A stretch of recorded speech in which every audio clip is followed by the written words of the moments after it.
1. Hi all. I need advice for this friendship. It is mind-boggling me and I am so confused about my friend. She texted me to say that her birthday month is here and asked if I could take her out for her birthday. She also said that my birthday month was last month and we still needed to celebrate my birthday still, but as we are now in her month, sorry, I'll have to wait. Life chucked me a huge crap ball and toppled my life upside down, where I had a personal family loss and grief has been very devastating for me. I still try to help people on the daily because I know what it's like to be in a dark, painful world. My friend doesn't have her parents, sister, and close friends around as she says they have hurt her and are narcissists. She has a husband and 6 kids. We have only become friends in the last 2 years. I thought it was unusual that she asked me to take her out for her birthday, but I thought maybe she wants company. I really didn't feel like going out at that time because sometimes grief can get you right down. But I thought she wanted company and maybe felt alone. So I asked her if she was okay for me to find a dinner place and also an activity for her birthday. Her literal words were, "Thank you for picking me up. I'm easy for whatever dinner and activity." So I went ahead and booked a restaurant and also a glow-in-the-dark paint class, plus I booked a dozen cupcakes to be delivered to her house. I said to her that a delivery is coming between 9 a.m. and 3 p.m., but if she isn't home, it'll be put in a safe spot. Then I said to her, if you want to dress up in neon clothing or neon accessories for the activity, you can, as I know she likes dressing up. I left that as an option for her. Then she came back in text message and says to me, "My normal life is just so busy. I feel put on the spot, and you want me to stay home for 6 hours for a delivery? After a work day, you want me to find a costume? I feel stressed, and you booked things without asking if I was okay with it first. That's a big thing for me." I was literally dumbfounded when I got her text. I had to book and pay for those all in advance, deposit for dinner, and full payment for the glow-in-the-dark paint class. She wanted me to cancel all of that and just take her out for dinner only. To be honest, I was annoyed and I cancelled it all. I would rather not take her out and have her sick over everything and hearing her complain about everything about her birthday and how things are not going to her plans. Like she asked me to take her out for her birthday, and I have made time for it and booked things, etc. And how is she even sooking? About what? I didn't speak to her for 3 months, and around this time, it is 1 year since she had to apply for an intervention order against her parents, which I was there for. I messaged her to say that I'm thinking of her during this time because of the intervention, and if she would like to meet in person or talk over the phone to also hash things out about her birthday 3 months ago. She came back with this message, "Thank you for reaching out. It's been tough since saying no to an activity I wasn't comfortable with. Then being rejected for dinner on my birthday, then being ghosted for 3 months. It felt like a punishment when I didn't comply. I had dinner time booked out only just for you. I understand you have grief, and I am not angry, but I'm not sure I can be hurt like that again after giving you my deep trust, as I don't with too many people. I will always care for you and keep you in my prayers and hope you're okay." I was taken aback with her message. As how did I hurt her or lost her trust over all that? I was the only close girlfriend she has, and I went out of my way to book things to take her out, because she asked me to take her out on her birthday. I try to be a good friend for her, and she is chucking sookie tantrums at me. She turned 45, and I feel like she's having some 5-year-old tantrum over God knows what. I'm gobsmacked by her behavior. Am I missing something here? I need your opinions and advice. Hellfreezer's note, what you're missing is that she was never really your friend, she's a brat. You responded in a legitimate way, legitimate upset while you were going through great trauma and stress in your own life, and this person made it entirely about them. They told you whatever you did would be fine, and then, as brats do, oh no, this isn't fine. No. The only mistake you made was reaching out to her again. Block her number, move on with your life, and be glad you do not have to deal with her drama again. 2. This interaction happened to me in July. I was travelling from Cornwall up to Bath as my mum had gotten me a ticket to see Randy Feltface live for my birthday. The trip was to catch a coach from my town to Bristol, and then I had to take another bus from Bristol to Bath. It was a bit of a fish out of water situation, but manageable. Took about 8 or 9 hours total. On the bus to Bath. It was quite busy, but the back was free, save for another woman there, who was minding her own business, so I sat at the back too. At this point, it was about 20 degrees Celsius, so it was quite hot, by UK standards. And even though I was in a short sleeve, I was still quite warm. I asked the woman if she minded if I opened up one of the windows, and she had no issues with it, so I did. A few stops later, a black woman steps onto the bus. She was wearing a black thick winter coat, a beanie and thick leggings. When she got on the bus, she headed to the back and closed all other windows on her way to the back. She then sat on the other side at the back of the bus. I was still quite warm, so I asked her if I could open the window. Not the best thing to ask, as this was the interaction. "Excuse me, sorry, but I had that window open." "Yeah, and I closed it." "Well, yes, but I'm still quite warm. Would you mind if I opened it again?" "You're not hot. If you were, you'd take off that hoodie of yours." Now, it's true I was wearing a hoodie. However, it was a short-sleeve zip-up hoodie made of the thinnest material. Unzipped in this context, I add. It's more of a fashion choice than anything to do with warmth. Nevertheless, the conversation continued. Well, it's not really a hoodie, but... "I am cold, you get that? You white people always want to get your way over as N-words."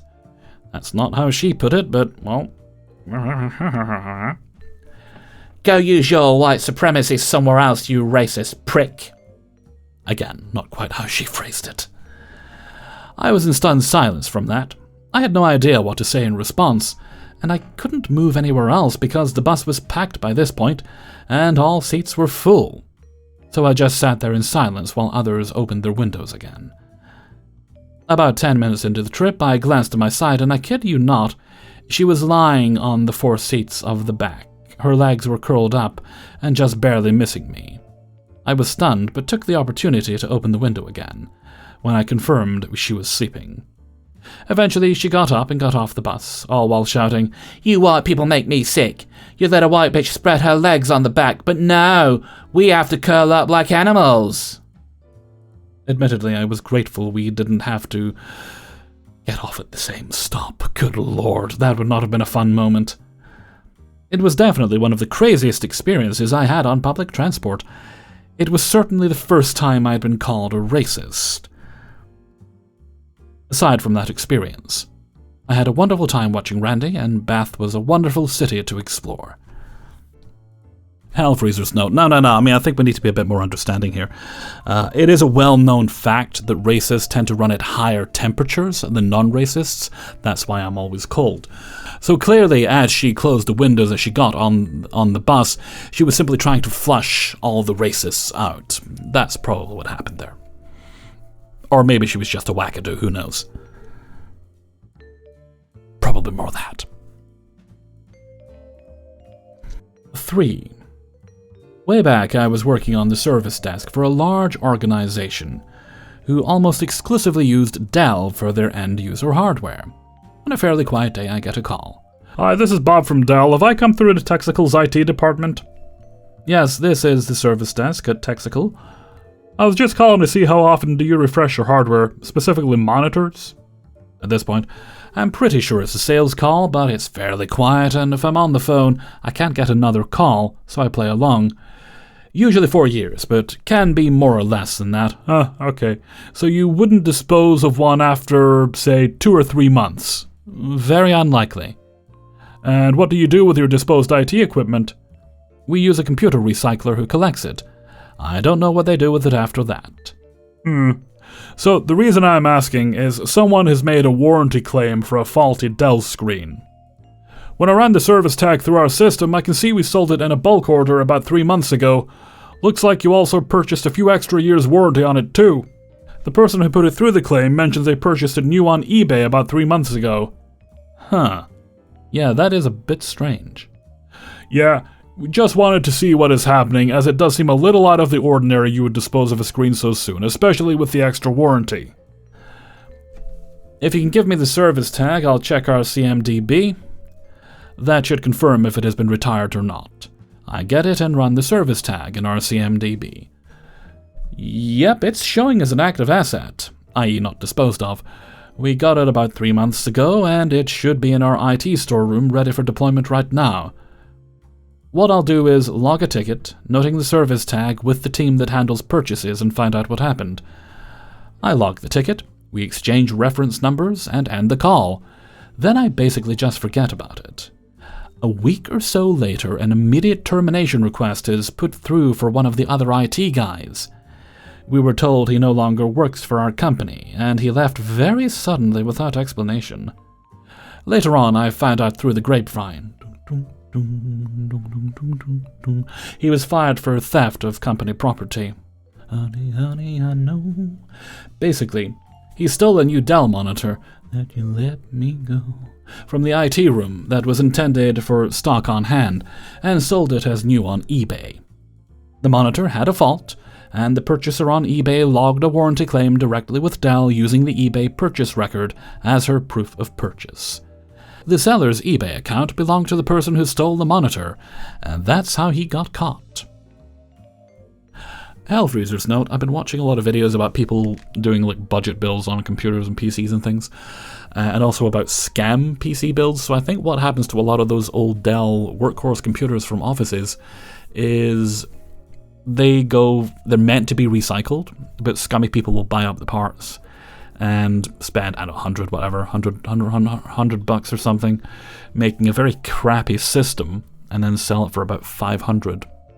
So it's used parts, and you're spending $500 on it, and there's nothing wrong with used parts, providing they're tested and they work. And you could take that same money, and you could probably build something that was pretty stable, pretty good for gaming for the same amount of money, with all the bells and whistles. Just be on the lookout if you're tempted. If you see those ads on Amazon and eBay and places like that, because they are on Amazon as well, just be on the lookout if you see that sort of thing. It's just something that popped in my head as I was reading that story. 4. I was on my way back from seeing my daughter, son-in-law, and meeting my granddaughter for the first time, where they live in the sticker patch in the western US. Mind you, I was on crutches, as I had fractured my ankle in an accident 2 days before I left home, styling and profiling in a purple cast, which was a little hard to miss, or so I thought. I was in an airport wheelchair being pushed by one of the staff, when we were stopped by a Karen looking for her terminal. Now, we had been stopped a couple of times already, and it wasn't a huge deal. He'd give directions, and we would get back on our way to the terminal I needed to be at. Karen, however, wanted him to escort her to her destination. He told her he would get me to where I needed to be and would come back to help her then if she was still lost. Karen was having none of this. She looked down at me like I was bathed in 100% grade A skunk urine. Then told him that she required his help more than I did and demanded that I get up and walk because she was tired and needed a rest while he took her to her terminal. I am sitting in this wheelchair, my purse looped around my neck, my carry-on between my feet, and trying desperately not to trip anyone with my crutches, wearing a vivid purple cast on my ankle. The attendant is trying to be polite. Then she proceeded to grab my arm and try to pull me out of the seat. I am the type that doesn't like being touched by strangers, ever. I looked her in the eye and tell her that since my hands are full and my foot is broken, that gives me no choice but to bite her if she doesn't keep her mitts to herself. She jerks her hand back, and I honestly thought the walking canker sore was going to swoon. The attendant takes the opportunity to push me through the crowd and towards my destination yet again, giggling as he goes. We get along about another 200 feet, and suddenly this little mini-humanoid, about 4 years old, runs in front of me trying to get in my lap. We stop yet again, and I'm trying to tell this kid that no, he can't ride on me, I'm in a hurry. Oh my Lanta, if I'm lying, I'm dying. He proceeds to throw himself on the ground in front of us, flailing his arms and legs, throwing a tantrum. The attendant and I look at each other thinking, WTF? Then I guess his dad Kevin comes up and starts yelling at me for not giving his darling little crutch mongrel a ride on my lap. Said crotch mongrel jumps up and runs back to me, trying to climb up again, stepping on my cast to get on my lap. I give out a very loud resounding no, and he backs up off me. By now my mood has soured completely, and I'm not in the slightest mind to humor anyone. At alone some cockweasel trying to jump down my throat because his kid doesn't get told no enough. I lean back and ask the attendant to start pushing before I clean Kevin's clock with my crutch and require bail money. Finally, we reach my terminal. I am pushed up to the door so they can load me in the first throng of people, and I thank the attendant for his assistance.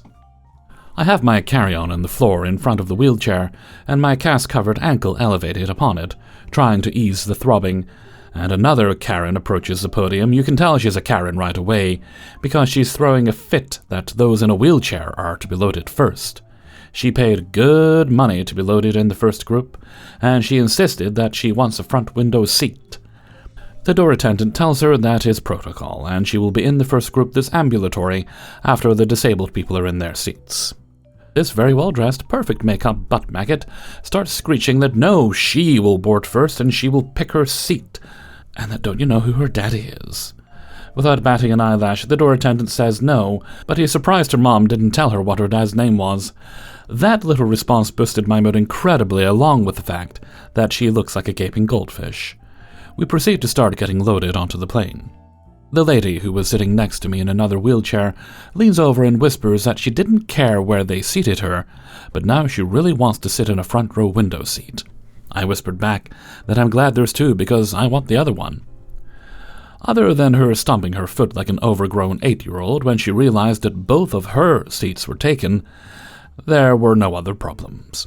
It did help that our flight attendant was the one that went viral a few years ago, who wanted everyone to pretend they were paying attention.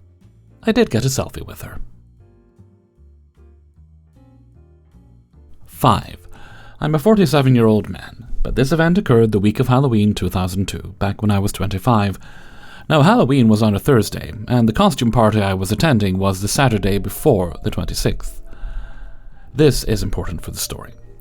Also important to note is that I was recovering from a stroke I had had 3 months prior. My stepbrother, then 25, was throwing a costume party at his house, and I was really looking forward to it, especially since I hadn't done much socially the past few months.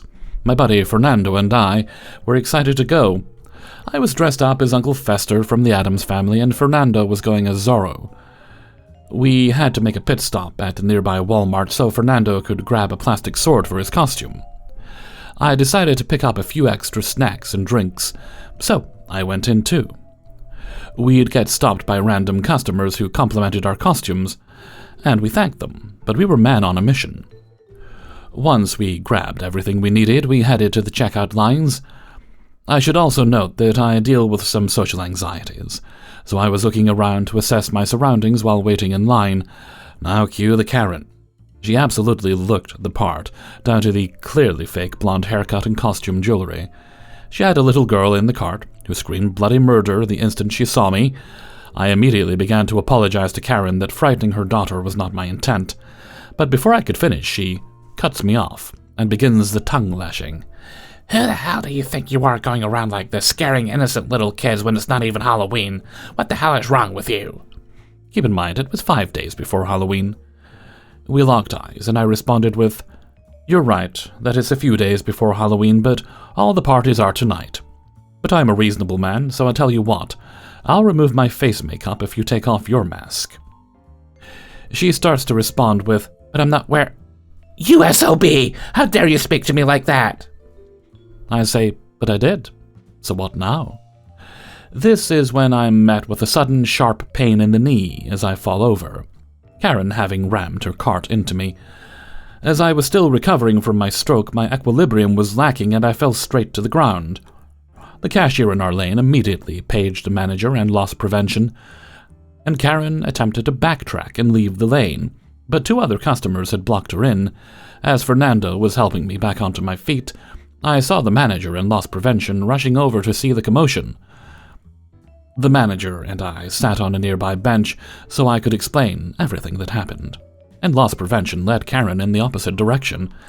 After a few minutes, a police officer approaches. I greet the officer, identify myself, and he asks if I want to press charges against Karen for assault. I told him you bet your sweet tuchus I do. The cop radios to a partner, and a minute later I see Karen being escorted out in handcuffs, followed by another officer carrying her young daughter. Karen was formally charged and ended up with $1,500 in fines and 14 days jail time. Looking back, I should probably thank Karen. That little limp I got from the spill added to my costume, and everybody thought it was intentional. Hey everybody, Hellfreezer here, and thank you very much for listening to Idiots in the Wild, episode 186. And thank you very much to everybody who allowed me to use their stories in this video. Before you go, please do hit the like button, and that's it. Don't do anything else. You're perfect as you are. Oh, also subscribe if you want, and support me on my Patreon page. Okay, let's see. I don't think we have any other business today. Sorry, my brain stopped working for a second there. So let's move on to Hellfreezer's question of the day. And today's question is... And this one comes from Newcomb via the Discord. What's a good memory trick you use? I recently heard of one that you should put a face on items often forgotten to better trick the brain into remembering them. Ooh, let me see. I often find myself trying to remember the names of people on film and TV shows. Because often it's, oh, I know that face, or I know that voice. So it's often for me not a matter of looking it up, because brain's like, okay, just look it up. It's like, no, don't. Don't be lazy, brain. Don't. We know the knowledge is in here. And more often than not, it is. Although occasionally it turns out that they actually just resembled somebody else. But what I usually do is I kind of, it's like putting a puzzle together. I'll remember one thing, then I'll use that to remember another. And it's like I'm kind of like building around the memory so that the shape of the memory takes place. And that helps me then fill in the blank. Anyway, that's what works for me. Why don't you let me know what you think in a comment below. And before we go, let's take a look at the answer of the day from a previous video. And this one comes from Idiots in the Wild 185, and it was, if you're trapped on a cruise ship with someone who stares at you every time they see you, just staring, nothing else, or someone who screams in their sleep, being in the cabin next door to you. I think most people chose the screamer, so let's see. Today's answer comes from Maris. I have severe CPTSD. I'll take the starer. I'm from the Midwest. I'm already used to that social quirk from people in public. Experienced that a lot from people in my home state, the nosiest people ever. Didn't really notice it until I moved away as an adult.